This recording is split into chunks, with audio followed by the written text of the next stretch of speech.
second pick here with this draft for T1. Like they already have their bottom duo set up. I mean, it's just, okay, what duo are we playing? We lost the Corki. Is it just going to be Lucian Nami? You get the Lucian and you still already knew the Lulu was there, so they get to now have their pick of the litter on both solo lane counter picks here, and they have one of the strongest bottom 2v2s in the game. So I feel like a lot was missed here in terms of what T1 was trying to do early, but we'll see what the execution looks like. This would certainly be something. Yeah, Kali also technically flexible. Could play in the top lane, but you would expect this to go in the hands of Zeka. And instead, he's just going to play Talia. I mean, with the Lulu, this becomes such a heavy pick comp with the Jarvan so quickly. And it still has great team fight power and the rotational power of this Talia for side lane pressure. What did he mean with that face? I mean, is he playing Gangplank? Zeus, we know as a player, can play a whole host of weird stuff into the Gnar, and it's just going to be good old... It's kind of fair, though, this time for Doran, because he's playing a ranged top as well. Yeah. Is it Nami? Or they could... It's Nami. We already knew. So... Braum? No, it's Nami. There isn't really anything you could pick in this situation where you're like, aha, I could pick this and still win the 2v2 and also deal with Vayne.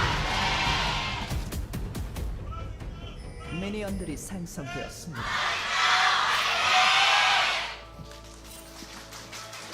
HANWHA Esports, HANWHA Life Esports fans definitely desperate for a victory to try to push this to a Game 3 where anything can happen.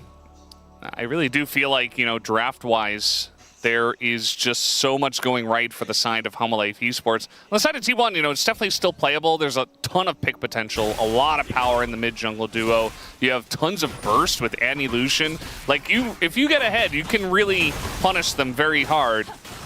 But if this is an even game, I do like HANWHA's chances. I think that when I look at T1's draft, it screams, we do things our own way. You know, we don't have to follow the rules of the meta. We don't have to follow what's accepted to be strong or true. We're playing what's comfortable for us right now, and it just happens to be because we have such mastery of these champions, we will make it work. Barrier popped here. Yeah, Barrier and heal, and Sokaria is going to throw out his as well. So and they're really fighting for level 2.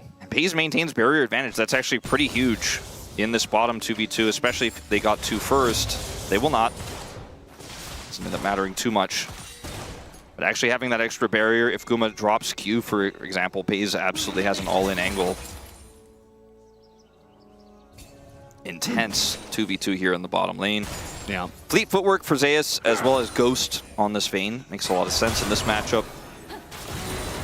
Yeah, for Gnar, that's... you don't really get to play the game. You do get to farm under the turret most of the time, but it's not really a fun experience. You know, we saw Zeus just kind of humming and hawing. He was like, you know, am I really going to play this Vayne? And then we got to see Doran, and he did not look very happy. So at the end of the day, probably the right choice. It'd be pretty crazy to get a 230 plate here.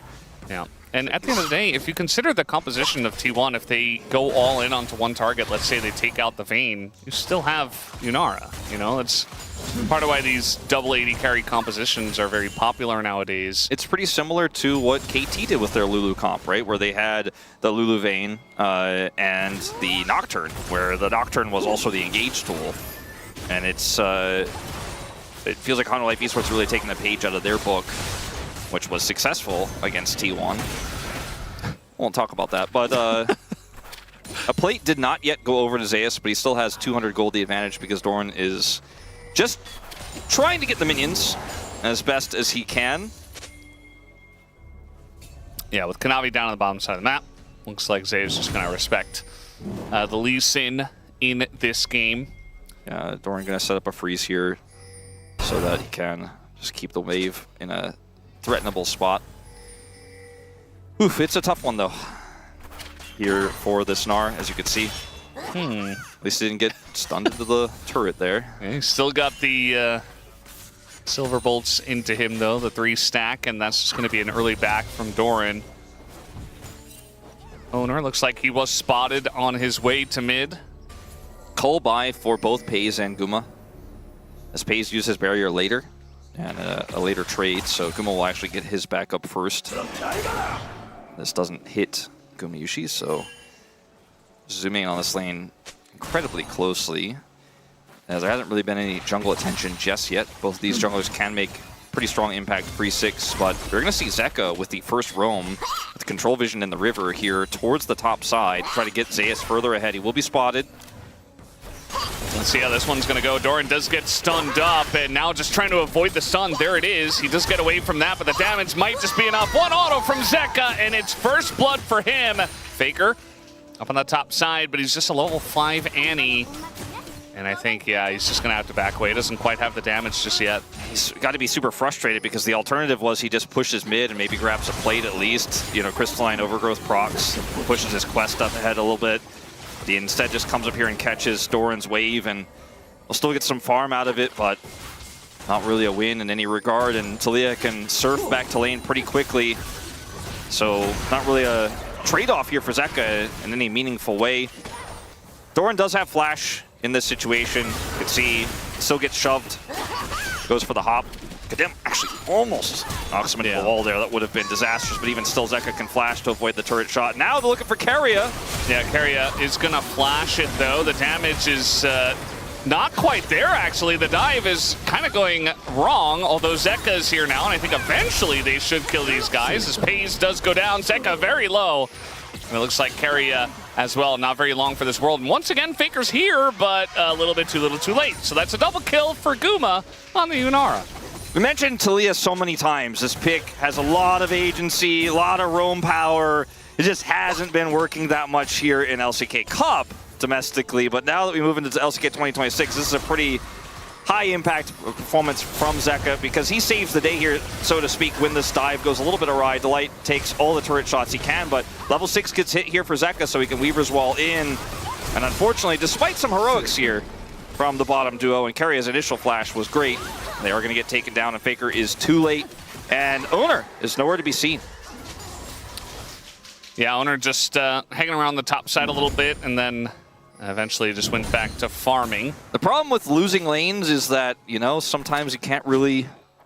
Like, if he just leaves Doran alone up here, then Doran is just going to lose more and more. He's already down almost 500 gold. If you just can't bottom side, then, you know, that's what's going to happen to Doran. But if you keep ganking for Doran, then the bottom side can be quite problematic with a roaming Taliyah. And, okay, we're going to see Owner try to make a bottom side play here. Level 6, very far away for Delight. If he had it here, the defense would be a little bit simpler. Needs a few more minions before that wild growth is going to be at the ready. I don't think they have enough of a wave. No. Like, especially against Yunara, like, this is just not really... I mean, they're going to try again, but Paige is super low. Yes, he does get healed up. And Owner, I don't know how this Owner's on vision. I mean, you asked where Owner is. He's really trying to do something, but...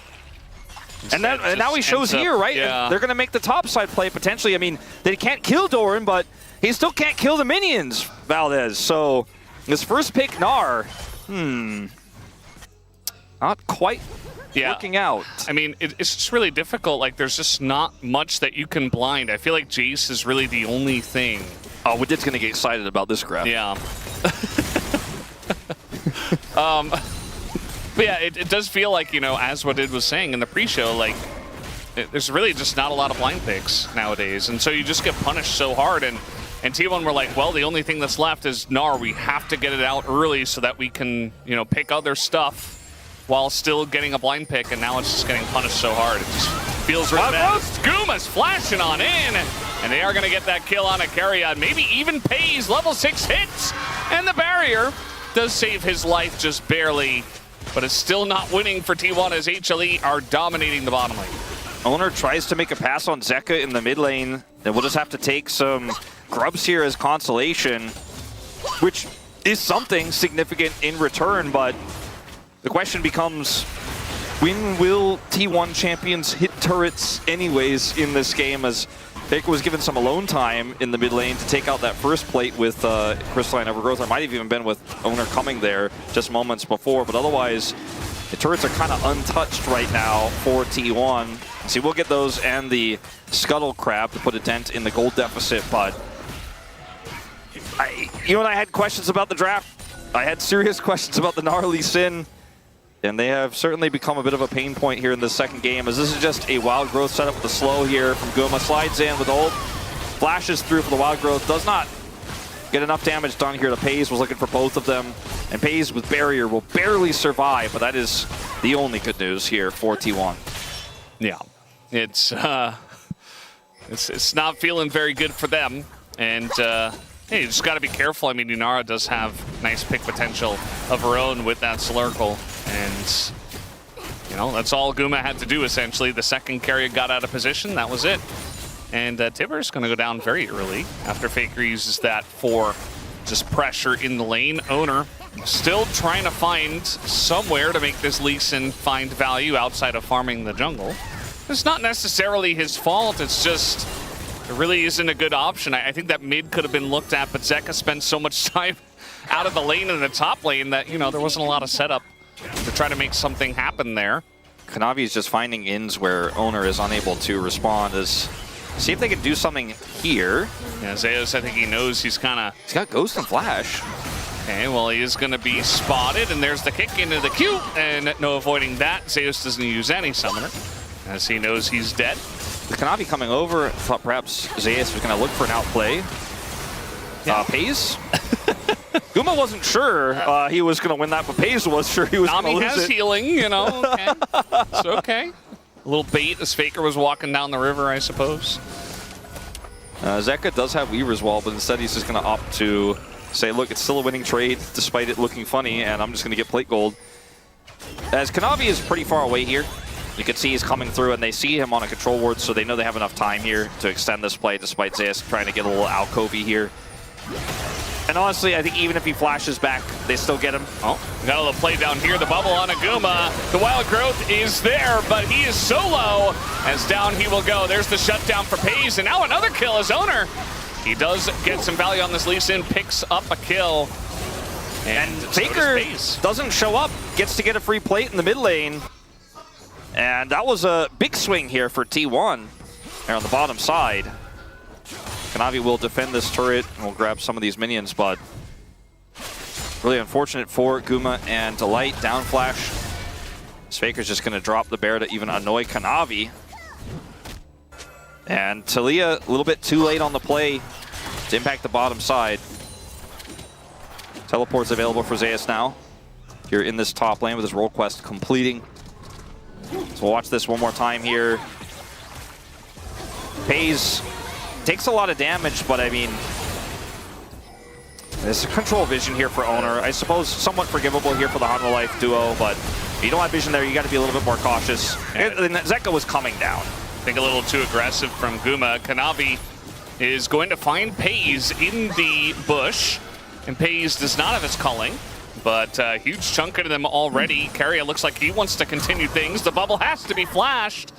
And just like that, big rotation from T1 up to the top side. They're really trying to fight their way back into this game and be proactive with this comp. I think you have to be. I think it's the best they could do, and it's kind of working. You know, I wouldn't give them a lead in this game by any means, but it started to look pretty doomed from the outset, but with a few great rotations and a great punish there in the bottom lane.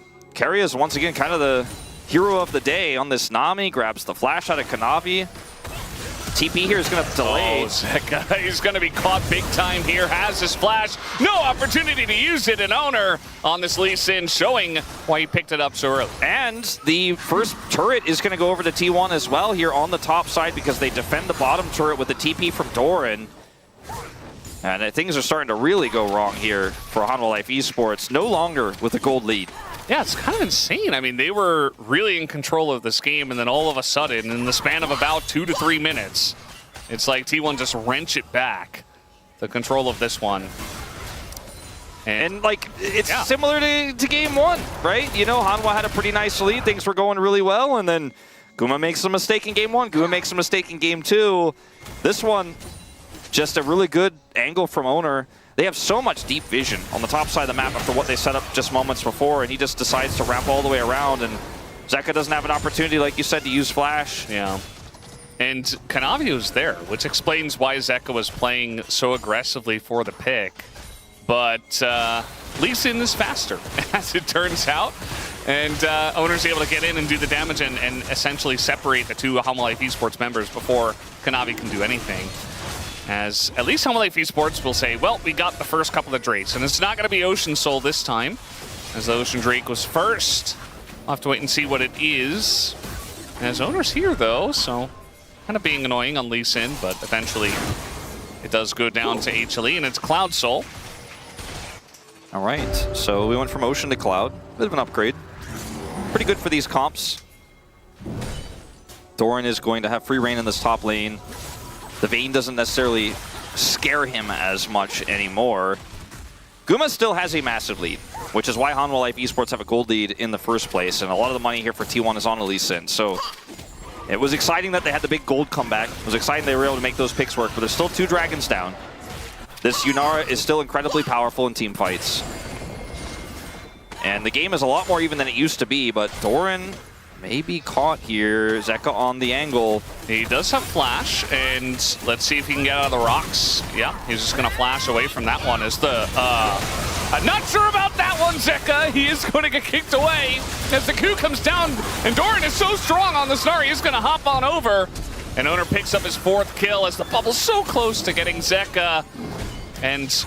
man, really reaching to try to kill the Gnar with flash, and they get punished once again. Flash and hop available. And it's okay, like, Zeka's holding his shove because he's like, let's see what he does. Maybe he flashes, maybe I can make something happen and punish that and get a shove off. And then eventually he's like, I'll shove for flash. Then he commits Weaver as well, and Kanavi and he go in, and I'm like, but you got his flash, and I think that's as good as it gets. Yeah, I don't know. We've seen this movie before.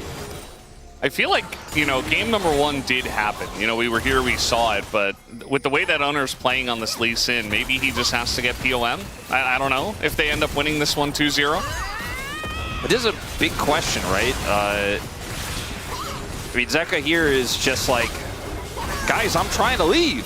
I did get his shove, or I did get the flash of my shove. I'm going to push Keria away.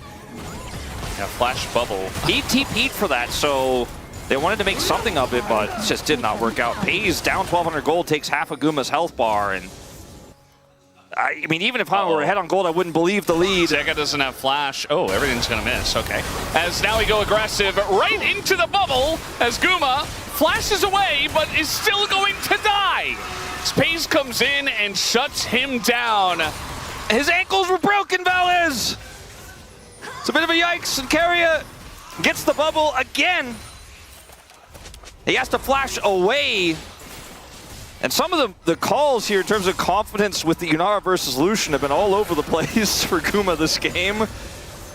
And he got aggressive at the wrong moment, but now that lead is washed away as well. Like here, watch this. He's at half health, but he's like, I got Wild Growth. Is not able to set up the Wild Growth onto Pays, gets bubbled instead, and has to back away. And Pays just like, all right, I guess I'll take the freebie flashes for it.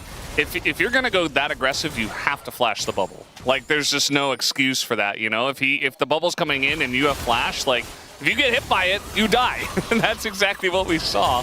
And now he's down flash as well on this Yunara. The one part of this team that could feel like it has a chance to really carry consistently in this game still holds a small gold lead, but it's like a fifth of what it was. Yeah.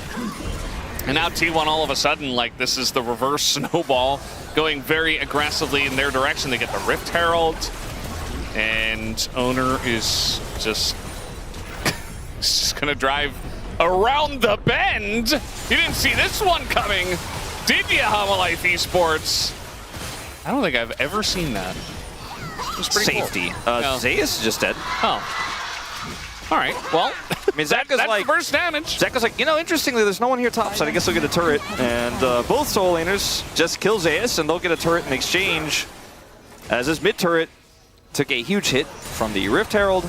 It's so insane how, like, HANWHA Life Esports were so far ahead and how quickly this game, and then they got so deflated. Like, it's like someone took a needle to a balloon and just popped it.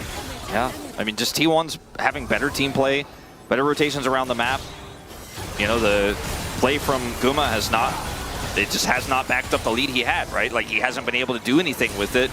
And he and Delight have played a little bit timid at times, a little bit over-aggressive at times, and they were given and gifted such a huge advantage that it felt like the game was going to be unplayable for FaZe, and yet FaZe is like, I win these, kill these. Wait, he could have just ran away. No, he wanted to defend the turret, I guess. I don't... Nar said it best, you know? Yeah. I don't know. I think we can all learn a little bit from Nar and what he had to say. I mean, he had the stealth, he had the ult, you just run away, you live. With Serpent's Fang here for FaZe, by the way, it actually gives him so much more power in this mid lane in the duel. It's a pretty cool pickup here for FaZe into the Lulu. Now, it feels very strong as a 2-item spike after the Storm Razor. Insane amount of burst damage. And it does look like T1 will pick up a dragon. Yeah, first dragon here for T1. There is team fight power in this draft for HLE. Like, trust me, believe me. there is. Yeah. It's a good draft. However, with the game state and the, I don't know, I don't want to say nameplates on, but with the eye test, let's say, I'm not ready to trust just yet that this is going to work. That's the thing about the nameplates on thing for HLE is you were talking about all the different styles they have with all the different players coming from many different directions. Like, it's not quite a super team, but they have so much experience and so many strong players, and yet, you know, there was a lot of hope for them with their 2-0 win over Bro. And now up against T1, you know, we said we had to see how both these teams were going to look today. HLE do not look much different from LCK Cup, and we can see that here. And I thought, to be honest, even though they beat Bro, I didn't think it looked that much different against Bro either, as Doran is just going to peace out. Oh, the flash! And the condemn will be enough as he's going in. He wants a kill, actually. Maybe a boulder to get it done, as the wild growth has to be used just to keep them alive in the 3v1. And it's so many resources have to be used to kill Doran that the rest of the map is on lock here for T1. They get a big shove in mid. They're going to take this Raptor camp away. And Baron Vision is maybe next on the agenda. There is a Scuttle Crab here residually for HANWHA Live Esports for the time being, but it's a small win to grab Doran, but it didn't lead to anything else on the map. Instead, it's T1 who gets a lot of deep vision and will have a lot of information. Doran did TP and does not have flash anymore, so that could compound a little bit potentially. The secondary threat of Zeus' Vayne, though he is the only other lead here for HANWHA Live Esports, feels like it's so far away from reality right now. Game is still relatively close. I think HANWHA Live Esports win one major team fight. I'll be right back in the driver's seat, but I'm not holding my breath, let's just say, as Skuma's looking for his third item, IE. Does not have it yet. He will definitely have it for the next dragon.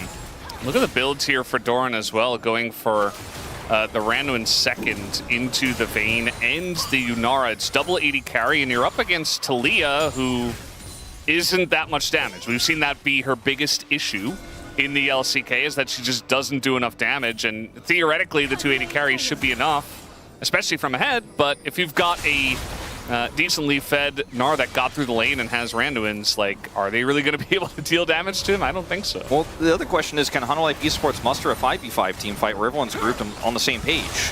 Because you need to have both carries there, with Cataclysm setup, with shove setups, and a wild growth angle for Kanavi to kill FaZe. If you can kill FaZe, you know, Doran's not going to feel that tanky when he's being hit by 280 carries.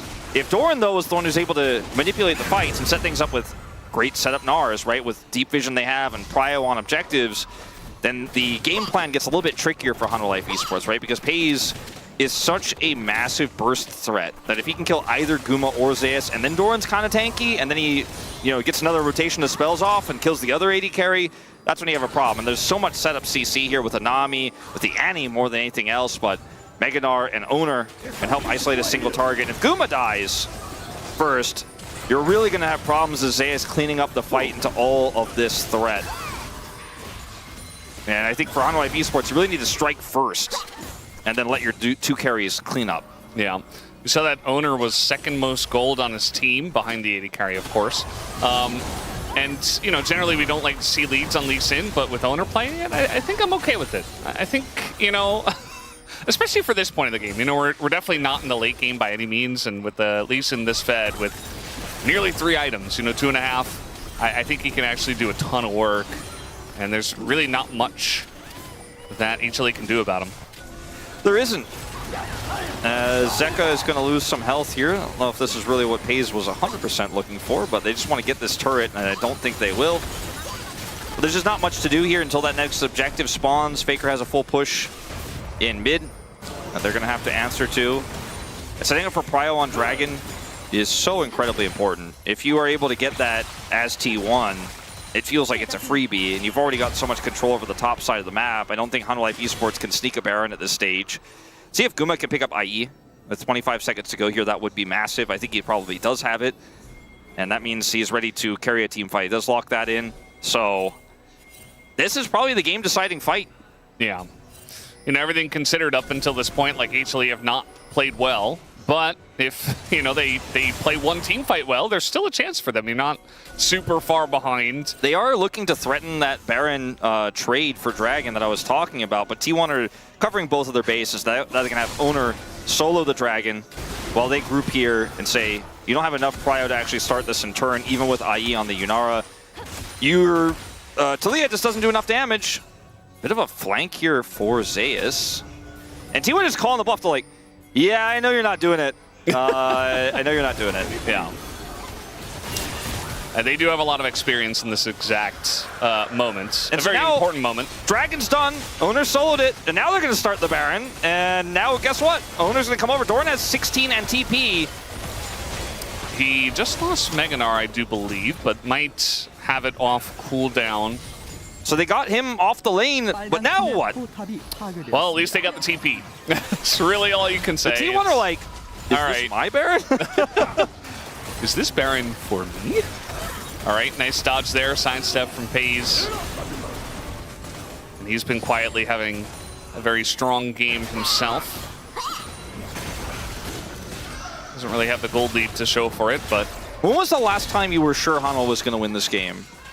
For me, it was probably when Guma had the flash play in the bottom lane and got the kill there and pushed FaZe out. That's, for me, like the last moment where I was like, I favor HLE here.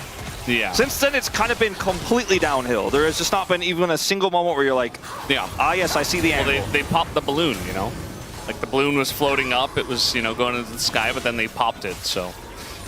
Take a look at this massive lead that Owner has over Kanavi. Kanavi's still going to go in on him and push him out, though. Yeah. There's really only so much you can do as Jarvan in this case. Like, there's no world where you can ever fight a Lee Sin 1v1, so you're kind of just running around looking for an angle. Yeah, you know, like a good Cataclysm angle, and that's about it. He doesn't really like the champions that get over walls like Lucian, Lee Sin, and Gnar. Like the whole team. Yeah. Not feeling great about that.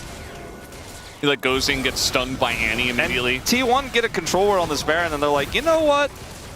Let's just send it, because they have no ability to rotate over. Zeus does have TP, but nowhere to TP to, and this is just, I think it's a freebie. Gone. Yeah. Delight comes over, sees it, they're like, eh. I guess it's just gone. Yeah, I mean, Kanavi's like running over. He's like, maybe I can. No, you can't get there on time. It's already gone. T1 take it down. And just like that, I mean, there's really not much else that HLE are getting either. I mean, they have Zeus in the bottom lane.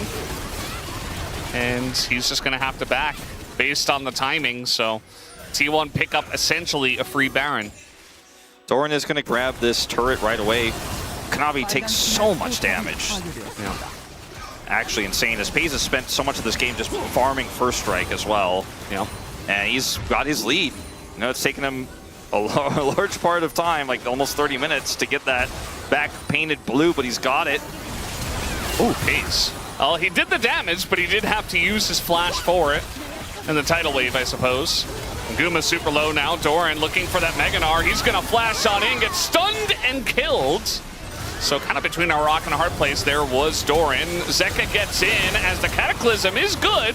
Everybody does have to dash out of that one. FaZe also getting burst down by Zeus, who's going ham. Wants that kill on the Lee Sin, and he will get it 1,000 gold. As all of a sudden, HLE wake up. Yeah, and Kanavi's still going in. They're going to get this turret here at TP. They want more. The four grouped here, they have to shut down this Baron completely. And just in the blink of an eye, And an aggressive Gnar play going wrong. Kanavi. Okay, well, That's okay. He survives. It's fine. calculated. Yeah. He got Faker's stun. Faker's got to press his buttons again before he can do that one more time. All right, well, we got the inner. We got a gold lead. And maybe, Valdez, that was the moment where we get a series on our hands. I'm not actually seeing it yet. I'm not trusting it yet, but look at the gold graph, all right? Yeah, I feel like it's kind of like flickering, So- you know, I can't really tell. Doran here is trying to set up for a Gnar play, and I don't fully he avoided Kanavi, let's say, with that one. He did not have his Gnar bar. If he hits like a 4-man Gnar, maybe they smash the fight.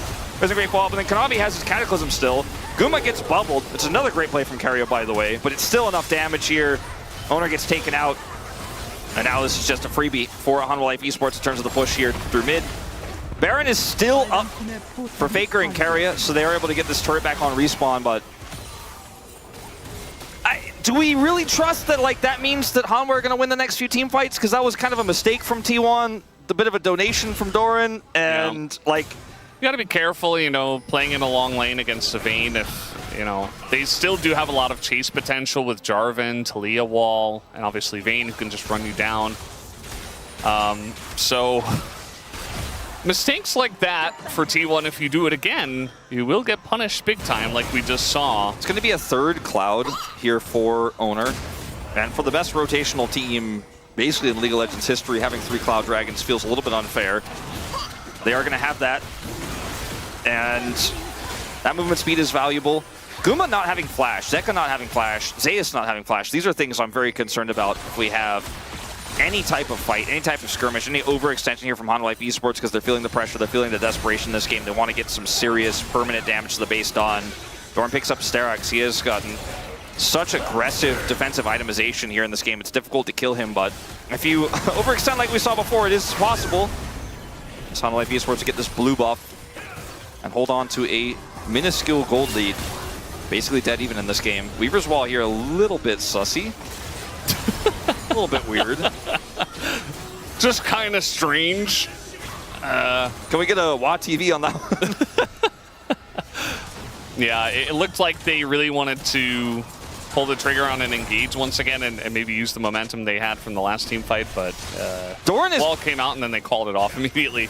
Doran, as you mentioned, is Kanavi. Kanavi, got to be careful. Looks like he doesn't have his flag drag, but Owner doesn't have flash to kick him or anything either, so they'll just walk it off. But Doran in this game, you mentioned the itemization. He got Randuin's. He's like, the Talia can't hurt me because she doesn't build damage. Does have Horizon focus now, so getting a little bit more damage, but he's just like, don't mind it. And the Vayne can't do damage to me. Is Guma? I don't know about this one. yeah, he walked back in. He's like, by the way, I have Mikhail's on my support. But also now he doesn't have much health. And now he has no even health. less health. And that's going to be him ulting. He got a Get out of here. He got a Tibbers, Valdez. Yeah, value. He still got his barrier, but Delight still got Wild Growth. It was a trade-up play. Uh-huh. I don't know what you're insinuating.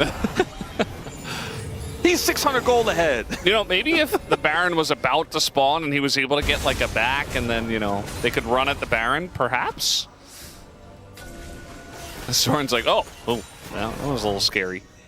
A little bit of a jump scare there in the bush.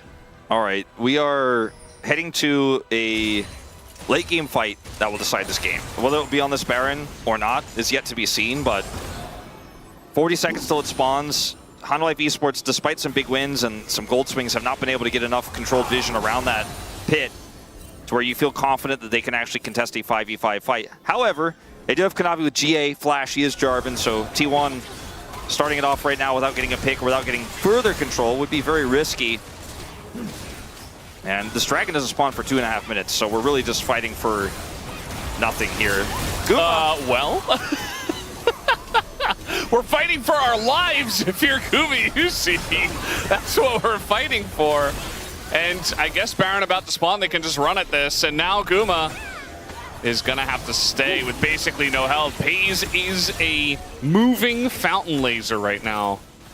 And if that Q from Owner hits on Guma, you could make a real argument for him to press Q again and try to kill him there. He does have barrier, wild growth, but we've gotten so much out of it. Kanavi? Yep. so much vision around this Baron pit, and Kanavi going to take a huge hit. Now T1 in full control. Oh, they're trying to go for something, but Zeka's just going to get blown up. He's just gone, and Guma's alone. Delight's like, please don't kill my AD carry.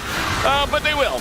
And just like that, HANWHA Esports, one splash in the pan in this game, and that was about it. And I think it's just done from here. It's only Zeus, and T1 will look to push mid. I'll give them 2 splashes, okay? They had the early game, Yeah. and then they had that one moment where they said, Doran, that's illegal.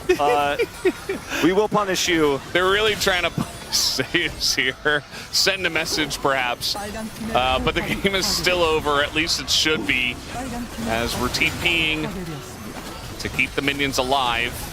And it wasn't the cleanest win here in game 2 for T1. The draft definitely raised some eyebrows. They did it in style, you know? Yeah, they certainly said, look, this is what we do. We're T1. We win our way. Can't kill Zeus in the end, but they kill the second Nexus, and